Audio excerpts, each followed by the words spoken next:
રાષ્ટ્રીય ડુ ઓર ડાય પ્રાણી કલ્યાણ આંદોલનના સમર્થનમાં વડોદરામાં શાંતિપૂર્ણ રેલીનું આયોજન કરાયું. દિલ્હીમાં યોજાયેલ રાષ્ટ્રીય ડુ ઓર ડાય પ્રાણી કલ્યાણ આંદોલનના સમર્થનમાં વડોદરાના પ્રાણી પ્રેમીઓ અને સંવેદનશીલ નાગરિકો દ્વારા એક શાંતિપૂર્ણ રેલીનું આયોજન કરવામાં આવ્યું. કમ્યુનિટી ફીડર્સ તથા પ્રાણી કલ્યાણ માટે કાર્યરત નાગરિકો દ્વારા રસ્તાના પ્રાણીઓ માટે માનવતાવાદી, વૈજ્ઞાનિક અને કાયદેસર ઉકેલો માટે અવાજ ઉઠાવવામાં આવ્યો હતો.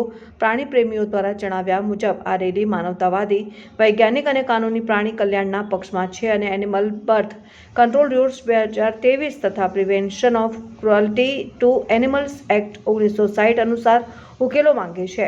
આજરોજ બપોરે 4 કલાકે શહેરના સયાજીબાગ પાસે મોટી સંખ્યામાં પ્રાણી પ્રેમીઓ એકત્રિત થયા હતા અને રેલી સ્વરૂપે કાલાઘોડા સર્કલ થઈ જેલ રોડથી અકોટા દાંડિયા બજાર 4 રસ્તા સુધી પહોંચ્યા હતા.